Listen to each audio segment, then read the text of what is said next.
Hi, everybody. Welcome to another episode of That Early Childhood Nerd, a really, really, really exciting episode that Carol Garboden Murray, who's here, and I have been looking forward to for a while. Joining us is Dr. Alison Clark. Hello. Hello, very nice to Hi. be here. So folks who listen or follow us on FaceTime, I almost said, on social media will have heard Carol and I talking about this book before. But Alison, you wrote a book called Slow Knowledge and the Unhurried Child, Time for Slow Pedagogies in Early Childhood Education. And we're going to talk about it. So Alison, first, would you let folks know a little bit about yourself? Yes, so yep, I'm Alison Clark. I've started my education journey as a primary school teacher, teaching children from 4 to 7 in the UK. And my research work has been based around listening to young children, working with Professor Peter Moss at the Institute of Education in London. We love him too. Yeah. So I've had the great privilege of working with Peter for nearly 30 years, and we developed an approach called the Mosaic approach around listening to young children. And I'm based in, so now I'm based at a Norwegian university whilst living in Scotland. Wow. So, yeah, so thank you. And you just won an award for the book. You can share that too with everybody. It's always such a privilege as a writer to find your work being actually read, because you can't take that for granted. And so in the UK we have the Nursery World Award. So they're aimed at early childhood practitioners, and many nurseries are recognized in different ways, and they also have a professional book category. So this is for a book that's actually used and read by practitioners. And my book won the Professional Book of the Year. Yeah, congratulations again. Yeah. Congratulations. Okay, well, let's jump in. We're going to start with just the very first part of the book as our quote to get the conversation started. So you start by writing this. This book grows out of an increasing concern about acceleration in education, and in early childhood in particular. The need to run ever faster to maintain our pace in the world, as expressed by the German sociologist Hartmut Rosa, is being felt across all sectors of education, including higher education. I set out in these opening chapters to point out some of the signs of this acceleration, and then you discuss just relationship with time. You sort of propose that we reconsider that. This is really meaningful, important to me, and I know to Carol too. We have the same thing happening in the United States, of course, with this idea that we need to get 3-year-olds into public schools so we aren't falling behind. And I'm a college professor also, and we've moved from 16-week semesters to 8-week terms, and I see it everywhere, and it hurts my my heart and my brain a little bit. So thank you for this work. But will you talk a little bit about because this is a research experience that you're describing as you go through, and kind of what got you going, and why was it so important? I think I've been very fortunate in able to work between early childhood education in the UK and in Norway and in other Nordic countries.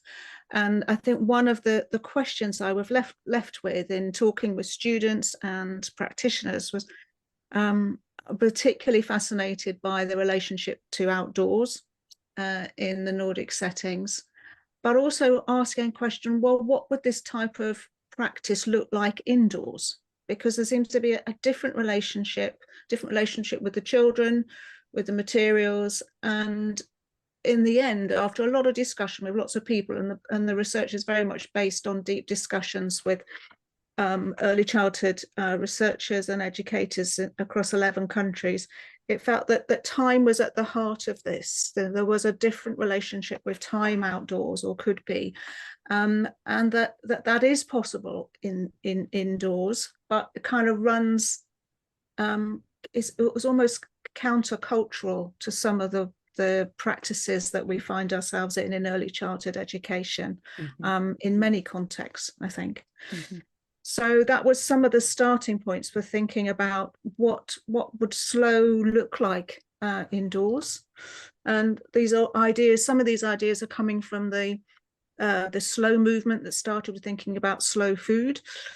And I understand that to be not just around the tempo, but around the sort of the relationship, the values, what is seen as important. And I think in thinking about a slow early childhood education, we're thinking about values, we're thinking about, okay, what do we want to be doing and why? And maybe to question some of the other things that shape our practice in ways we're not happy with. Yeah. It's interesting to me that you started with looking at what was outside and how can we bring it in, because here for a while, at least in my experience, I don't know if you've experienced this too, Carol, there's lots of conversation about how we need to get our classrooms outside, and outside play needs to be just as sort of pre-planned and academically focused as the inside classroom is. So it's like a flip of what you're describing. I like yours better. Yeah, but I very much relate to it, thinking about COVID. And I was at a small nursery school during COVID, and we were outside so much, right? And that was beautiful. And then we found ourselves really missing our block corner, right? I mean, we tried to do things outside the block building, but it was very different.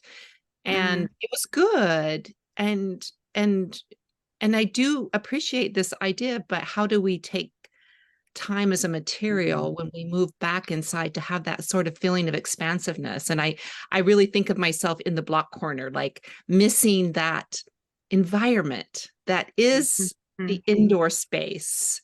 And how do we hold that relationship with time that we had in our outdoor classroom during COVID? I think that helped us a lot think about time differently.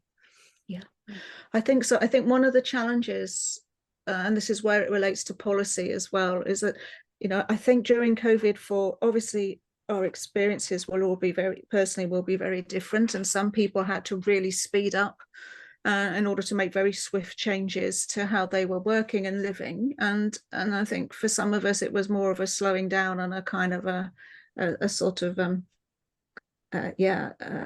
things drawing to a halt. And in policy terms, what I saw happening in the UK afterwards, that it was very much a catching. We need to catch up. Children need to catch up. We need to have them in school for longer. We need to, sort of cram them with more things quicker in order to catch up on what they've missed. And this seemed to be missing so much, really. I think so many children and educators really needed a time of recovery.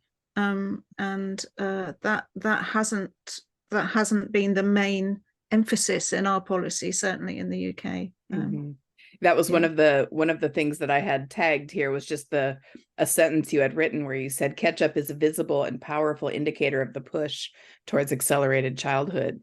The fear about, which I really feel like is a manufactured fear, that there was this great loss during COVID of learning that we needed to catch up on, and a failure to see that we control the clock in that sense. Like if we're worried that they're falling behind, instead of hurrying the children, why don't we look at the adults, the environment, the space, the expectations, that we're in control of that. We made those things up. Yes. I mean, I think Carol's comment about time as a material is really helpful, because I think often we take time for granted. It's just, we have to work within these constraints. It's the clock on the wall. It's the timetables, and sometimes it's the way that we have experience in our own education, and the way have to teach in different sectors. So it's very much inbuilt and sometimes implicit. And I think when you almost take it out of that, make it from implicit to explicit, then I think it becomes more possible to look at, well, actually, how can we use this thing called time with young children? I was doing some in-service training in another set in Shetland, in Scotland, and one of the local authority advisors said to me afterwards, it had made her think about, how do we make the best use of children's time? And I guess that's again, it's about values. It's about thinking, actually, yes, we have this thing called time to use, and how can we use that well? Yeah, one of the other things that you wrote was the question, whose time's being lost, the adults or the child's, and I think that speaks to value.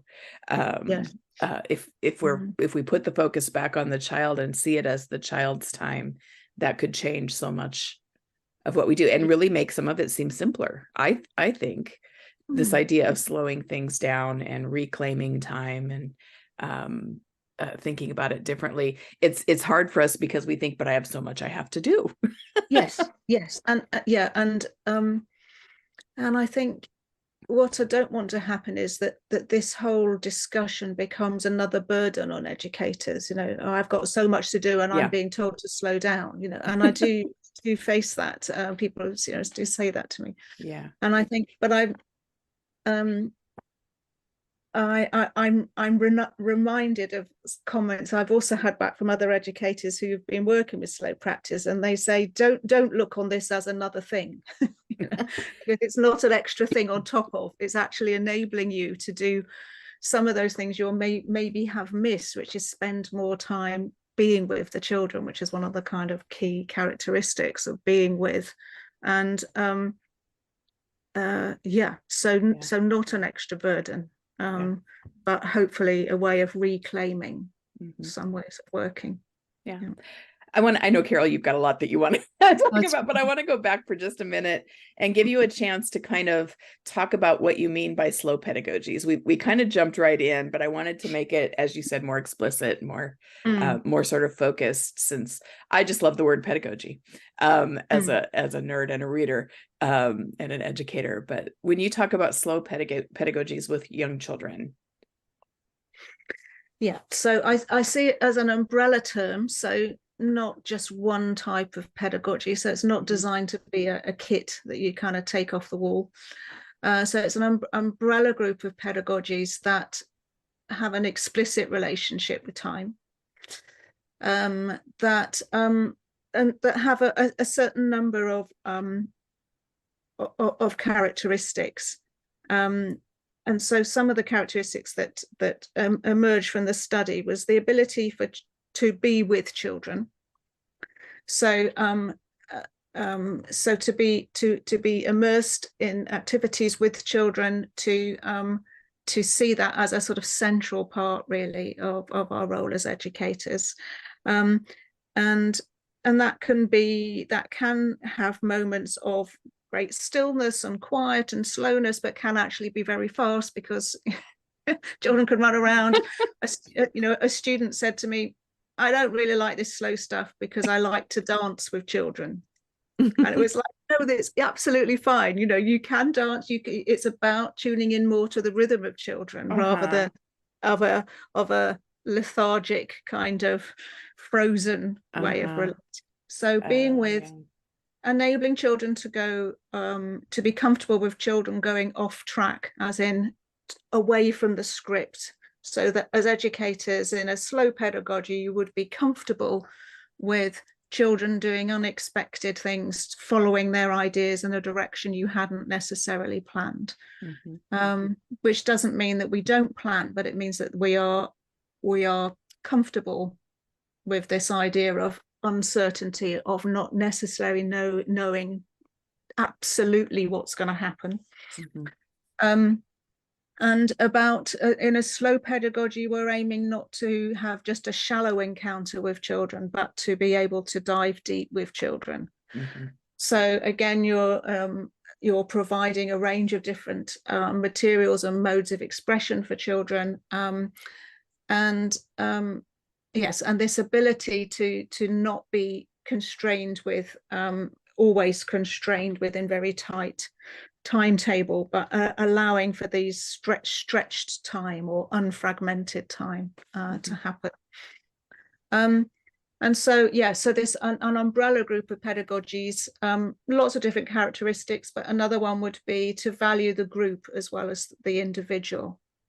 Because I think part of the always fast forward accelerated learning tends to put a lot of emphasis on the individual child.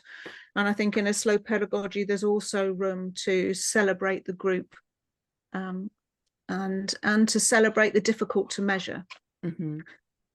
So I think that if we're only interested in the things that are easy to measure, then that tends to just limit what we do. Absolutely. So creativity, wonder, care are all things that are difficult to measure, Yeah. but are so important.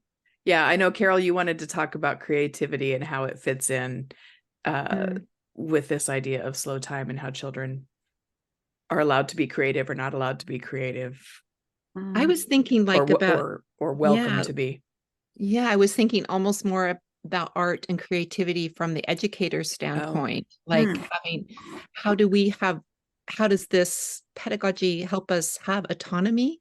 And we think about like using time as a material, and then it becomes like a little bit, I don't know, ethereal, like an art, and people have a hard time naming it. So I love hearing Alison like list those very practical characteristics. And I think like more and more, I'm looking for ways to say that it's not that mysterious, that it's yes, art, it is an art, but every art has a craft and a practice, you know? So how do we as educators practice this, and how does it help us become creative and feel our agency and autonomy as educators as well? Like just expecting this surprise and expecting the unexpected, those kind of terms feel so freeing to me as an educator. Well, I think in my questions to my participants and then in the book, what I've tried to do is to say, okay, but what does slow look like? So, you know, it's okay to talk about the ideas, but again, it needs to be grounded. So I have each of I've then been looking at, so how to be slow, what are slow practices?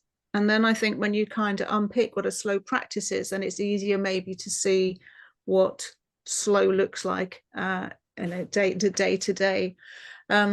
So for example, in terms of the working with materials, one of my interviewees coming from a Reggio background was describing her work with clay, and she describes how clay holds time in a particular way.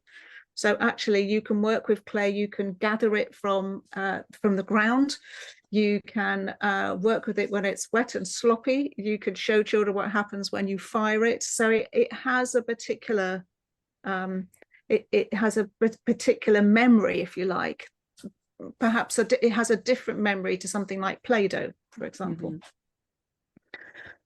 So I think that would be one example, or for example, thinking of materials again, talking about working with wood in different ways.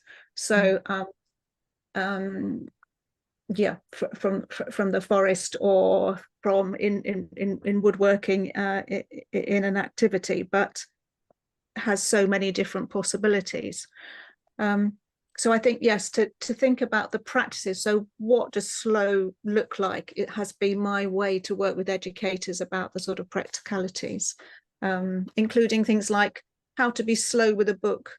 So this was a question that came from one of my Norwegian colleagues, and I'd never kind of put those, that hadn't had that thought before, you know. It was kind of really intriguing. Then thought, well, actually there were lots of ways in which we involve children in stories that give them opportunities to stay with a story over time, which might be inviting children to tell us a story, to read the book themselves, you know, if they've listened to us tell a story a lot in kindergarten, or it might be children making up their own stories and telling them to their peers. It might be a class who actually works with a story over many months. So one example was nearly over a year, where the teachers, it just grew with the children. It grew. The children became so interested in it that it just kind of took over the whole year in the life of these children.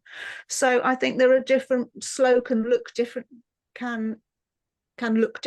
according to the practices we're thinking about.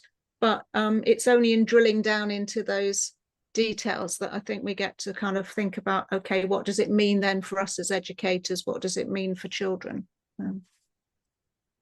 As you talk about like the storytelling, I just feel like there's so many wonderful things happening at my school right now that relate to this. And one of them is lunchtime with the 4-year-olds. The children have been asking the teacher to tell them a story during lunch, so there's this incredible potential for conversation, right, at lunchtime. So we're looking at that as such a valuable time of day, the care ritual of eating together, of being together and having conversation.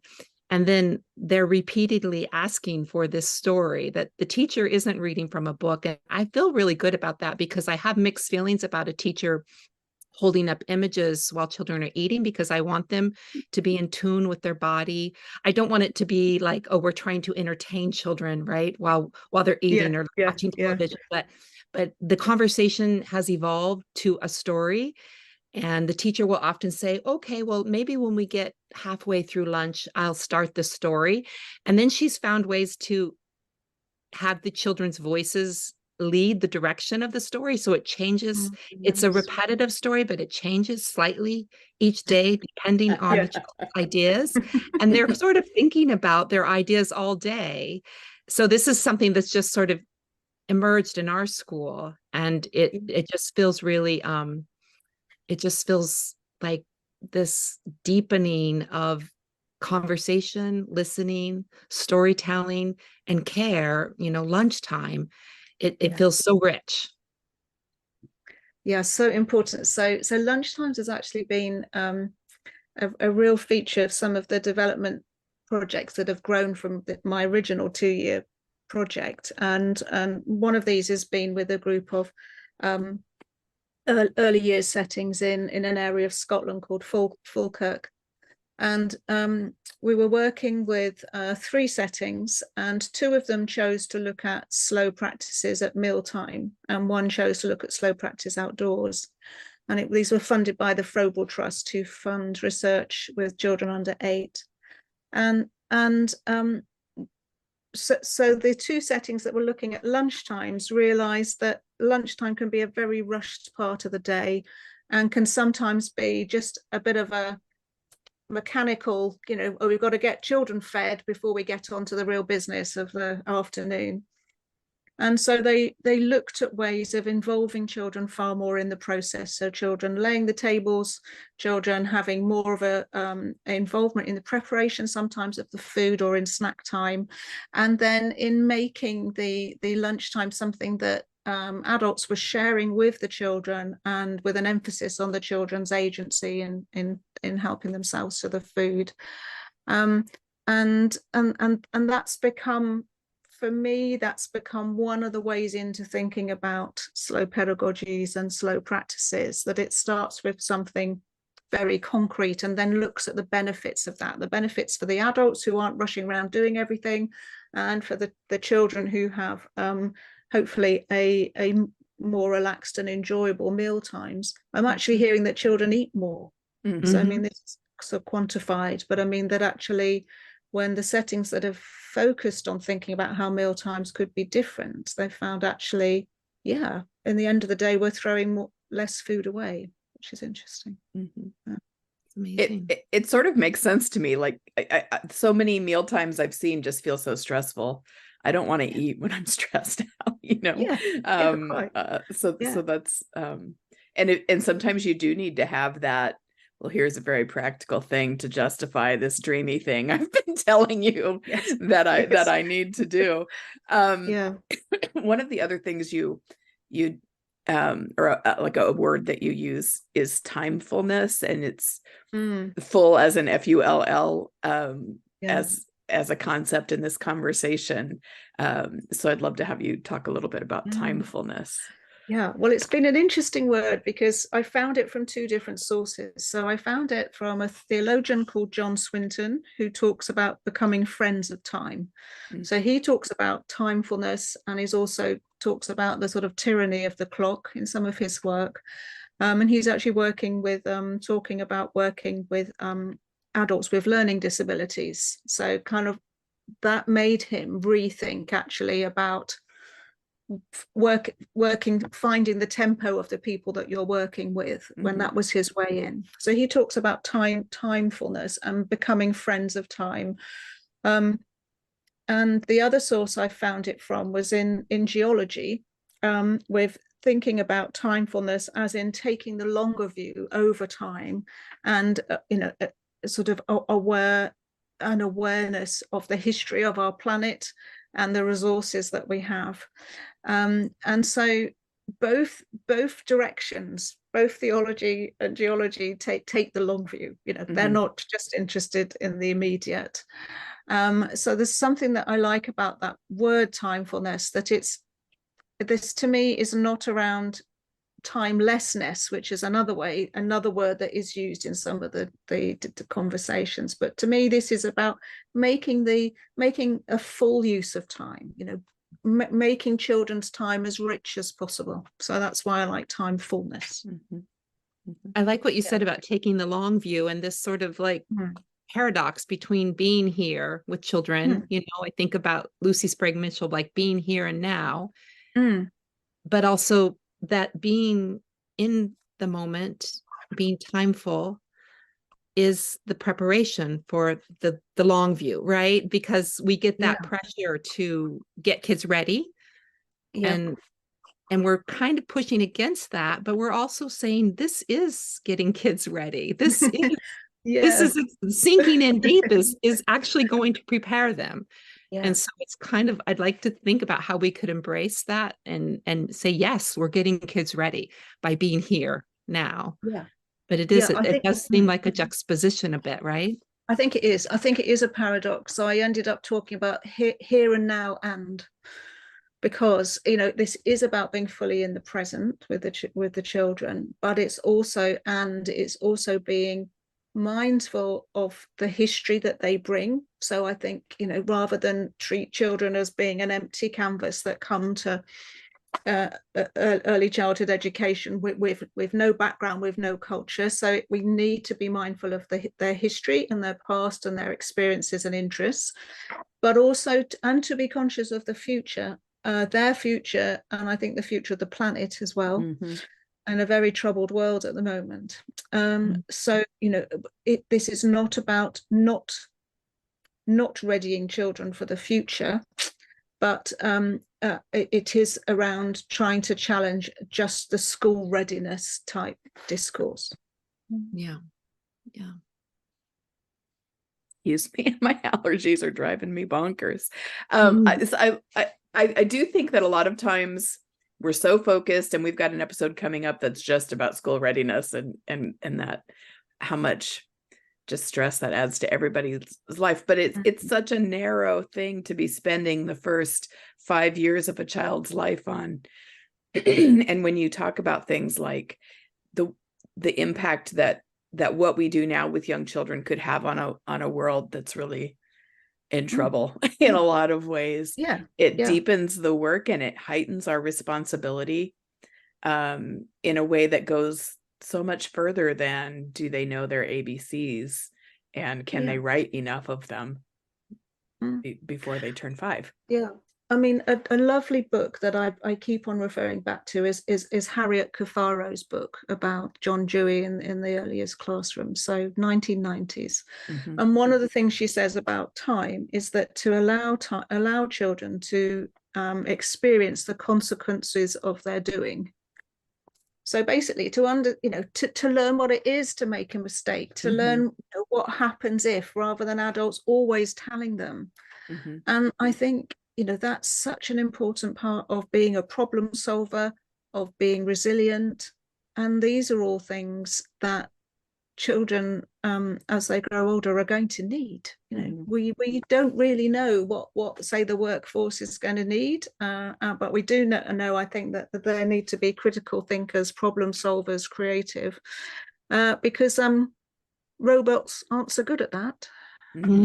Right. I think even when you think about experiencing the consequence, you could also think about things like planting a seed, right? Like gardening and all the perennial experiences children can have through care. And, harvesting the pumpkins from the seeds that they planted in the spring, and maybe having that experience a couple times in your early childhood is such a deep experience. And it is experiencing the consequence, or composting the food, or finding the worms in the garden, all those are I also think about memory, like the child's memory. And when you're thinking about time, like what will the child remember? And I keep coming to these, what I, having been with young children for so many years, what people come back to me usually with are, number one, they remember the care. They remember, like, this is where I slept when I was here. I remember nap time. Or they remember animals and things they cared for. They remember the fish, they remember the chicks, they remember the garden. So, like, if we could take from children what they remember, then we could find what maybe is, and that relates to time, right? What is meaningful is here and now. Those sensory, deep experiences of care and being cared for and caring for others. I can't tell you how many teenagers have come back to the nursery school and talked about the chickens, or the goldfish, or the or the frog that we had and released. Like, they remember those things.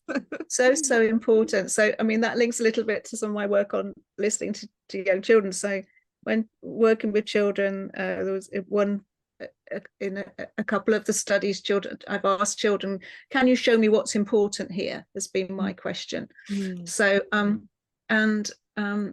remember one boy, a 3-year-old, photographed this yellow plastic chair, and I always say, oh, can you tell me about your photo, rather than oh, that's a lovely chair or something. And he said, oh yeah, no, that's where you sit when you've hurt yourself. Oh wow. So it was basically, that was the place. This was a very busy nursery in London. And so basically, when you'd hurt yourself outside, you would be brought in and you would sit on the chair. And my sort of understanding of that was, and actually an adult paid attention to you, maybe even used your name, and sitting on this chair. So I think children are able to, depending on the tools we give them, can actually almost map out for us this landscape of care, hopefully, that they experience.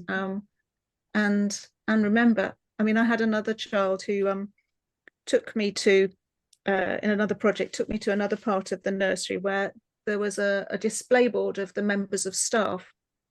And she took a photograph of one of the photographs. And it turned out later that this was of her previous key worker, who was now on maternity leave and had been off work for many months. But the nursery decided to leave the photograph up. And this child was saying, actually, my key worker is such an important part of me being here, even though she's not here now. But I'm telling you that she's really, really important. So I think we have so much to learn from young children about what makes a place special, really. That's so beautiful. We had we've been just recently trying to do more learning stories, and I think that also is a way to bring the child's experience back to them, right? To build in that sort of reflective practice with the child. And we had a similar thing where we decided to have the portfolios physically in the classroom with photos and stories and things. And one of the children, we had a teacher who went on leave, and she was a cancer survivor, and she needed to take about 6 months off for some repeated procedures. And this 1-year-old, this baby was like maybe, I think, 14 months old, kept going back to that page in the portfolio and just getting her face so close to this, the image of her caregiver who was on leave. And just like the teachers were joking about how that page in the book was slobbered on. But she, I mean, just to watch her study the image of her caregiver who she was missing and who she identified with while she was in this place was so moving. It was just so moving to all of us. Like, the children have so much to tell us. Absolutely. And I think that, so I guess that opens up another part of this is I think young children have maybe a different sense, a different experience of time from us. Their subjective experience of time may be different, and we're only just beginning maybe to understand that. And I think things that we think oh, maybe, oh, that's done and dusted, we can tidy that away. Actually, no, maybe not. You know, so I've had experiences of children when they've made a map of their own photographs, and then a teacher deciding, well, actually, we finished doing this project now. So, you know, and began to take the map off the floor where it was. And this child was really mortified and just said, "Don't you love me anymore?" Oh boy. And it was actually, you know, that so it was kind of resolved by realizing, by talking with him and explaining it needed to move, but could they find somewhere else? And they, you know, the child and the educator together found a solution. But yeah, it was quite poignant, I think. Yeah. We keep talking about, well, you two too. I'm just enjoying listening to you two talk, but about listening to children. And at least in one point in the book, you say we have to be persistent listeners. But what I'm hearing you describing is a lot of watching to listen. Kind of, it's not just, it's a bigger concept than just hearing what's happening around you, or slightly noticing every now and again what kinds of things, you know, looking to see if they're interested in trains so we can bring train books in or something. This is so much deeper and requires a slowing of everything, the space, the person, your own mind, you know, it's really lovely to think about. I think it's like the reason I don't call myself a Reggio educator here in the United States, because I think it's the piece that's missing from so many schools is, how do we listen to children? Like, that's the part of Reggio that's most important to me. Yeah. And I do think that it's we love the clock time here in the United States. We love the images, we love the baskets, we love the self-portraits and the still lifes and all these things that we think are Reggio. But this pedagogy of listening, and I think it's confusing for educators, because especially when you're working with 2s and 3s, they think it's about hearing the child's voice, right? And then constructing sort of language experiences where we record what the children say in response to our question that might not be a great question. How to understand these multiple ways of listening to children is so, it's incredibly valuable. I'm so grateful that you're doing this work, Alison. Oh, thank you. Well, and I think, I guess I do talk about slow research, which I think always needs to start with, in terms of young children, always needs to start with observation, because you know, yes, we can be inventive about the different expressive tools that we give to children or that we tune into, but it does need to start with deep observation. There's a lot of no, I just think, Alison, you're often, I mean, when you talk about listening, you're often talking about observing, right? When you're, yes, yeah, I think it's observing, and it is also the voice of the child, but I think it's starting from watching, observing. So has there been I'll say pushback for the lack of a more nuanced word coming to my mind, but about because it is really this whole idea works against the current climate and priorities of certainly what we're doing here in the United States, and it sounds like what's happening in the UK isn't too dissimilar. Yes, yeah.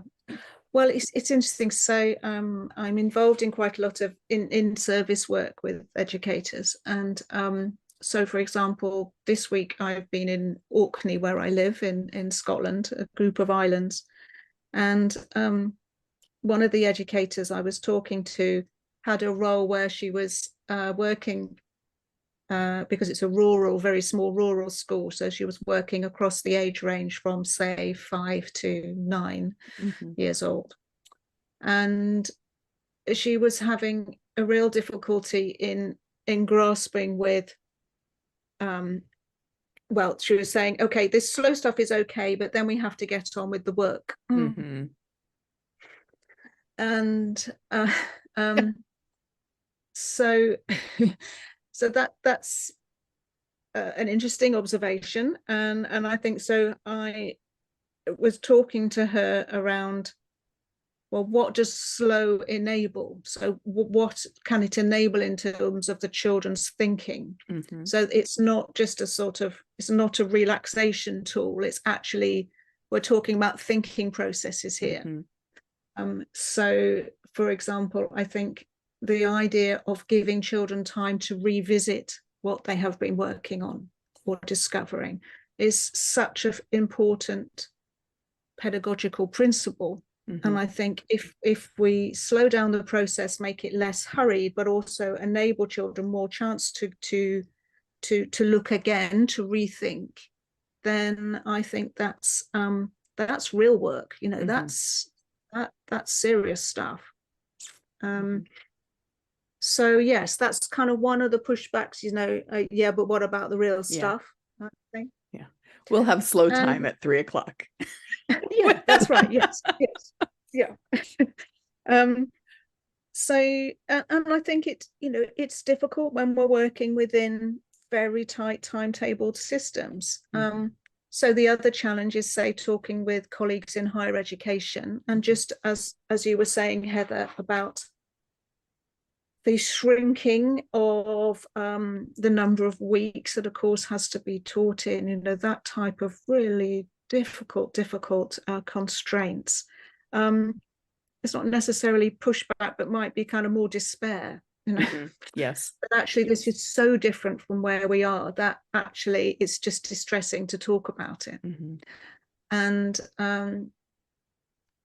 I guess I think it's well, I guess as Peter Moss has also said, if we don't talk about the alternatives, then the alternatives are less likely to happen. We need to have the language. We need to, we need to be trying some of these ideas in the small ways that we can in order to be more ready when opportunities come. So I tend to talk about, sort of having looking for the slow moments. So this is not about starting from, okay, we're going to totally radically change everything we do, but no, where are the slow moments? Where do you find in your day with young children that actually you're more relaxed or the children are more relaxed, and how can you then build on that? What's making that possible? Who are you with? Where are you? What are you doing? Is there something there that you could expand on? Yeah, I love what's making that possible. That's such a good question. And I love everything you just said, because I have been feeling as I teach my classes this 8 weeks, sometimes I'm like, we're talking about ideals and I know what they're facing in the real world, and I get this mismatch, just stressing myself out as an instructor. So thinking of it in that way is really I think very helpful, and probably I'm not the only one feeling that way listening to this conversation. I think that's the value. Yeah, I'm sorry. That's the value of a online community as well, of what you're doing with the podcast, because I think I also say, find your allies. And that could be online or in your neighborhood, but find people who are thinking like you, and then together build up these slow moments. Yeah. What were you going to say, Carol? I was just saying that I hear in Alison's work, I hear her naming the everyday, the everyday moments, that the care and and I think you said something like in between moments, like when you live alongside children, there's all those transitional times where you're getting a drink of water, where you're putting on a Band-Aid, where you're walking down the hall together. It's like the everyday and the in between. It's like challenging thinkers to consider that children don't need to be taught to learn, that life is giving them opportunity to make meaning all the time. And I think that's the beauty. What's the other book that recently came out from Reframing the Everyday? Yeah. Have you seen that one? Conceptualizing the mundane. So like naming, naming the everyday. And I think you talked about was it a Swedish concept or a Danish concept of like the dead mouse pedagogy? Something like that. Oh yes, I love the dead mouse pedagogy. Well, I've had a really interesting conversation about the dead mouse pedagogy, because my book is actually being translated into Japanese at the moment. And so I've had this conversation with a whole team of Japanese translators, and I had an email this week and it said, Alison, dear Alison, can you explain what is dead mouse pedagogy? I was like, okay, so this phrase came from a Norwegian colleague, and she explained it to me that basically it's about being open to the unexpected and starting from the child. So if a child comes in, reaches into their pocket and brings out a dead mouse, then you don't freak and kind of tell them to throw it away, but you actually kind of, okay, that's that's interesting. Let's see. Does anyone know what this is? You know, so you kind of work with that, because you're looking for that spark of interest in the children, and then you bring your skill as an educator to that, to think, well, okay, what can we learn from this? How can we explore this? And I think that can be, there are some children who, you know, metaphorically always come with their pockets full of all sorts of exciting things that they want to talk to us about and what they've done, you know, and then you'll have the very silent child who it might be very difficult to find out. And that's, you know, that's even more professionally skillful to find out, okay, is that spark? What is it that they actually, you know, their eyes light up when you bring a certain story out, or they're playing with a certain material, and then how you build on that with them. Yeah. At last year, our one of the frog, we usually do like a catch and release. You know, we have some amphibians in the room and then we set them free. But one of the frogs died in the process, and the teachers thought they had taken care of it. They put it in a box. They put it in a box and like, okay, children, the frog is in the box, you know, it's dead. And then they were like texting me, Carol, the kids want to look at the frog. What do we do? Look at the frog. I think that's the dead mouse pedagogy is too. They're going to take you to this place that you really don't want to go, right? Yeah. So I came down and we opened the box and we passed the box around and we looked at the dead frog and we had this great conversation. But it's not always easy to go where the children want to go. No, that's right. Yeah. Well, that's a great wind down story. The dead mouse pedagogy. What's in the box? Yes, so thank you so much for this conversation and for the book, Alison, and congratulations on the award. Thank you.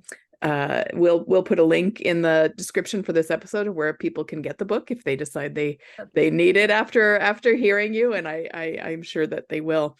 And thanks, Carol, for joining in. I'm so grateful. I'm so grateful to the work you're doing. It's giving so much language to what kids need. Yeah, thank you again, Alison. Thank you both very much. A real pleasure to talk to you both. Thank you. Thank you. And thanks everybody for listening to another episode of That Early Childhood Nerd.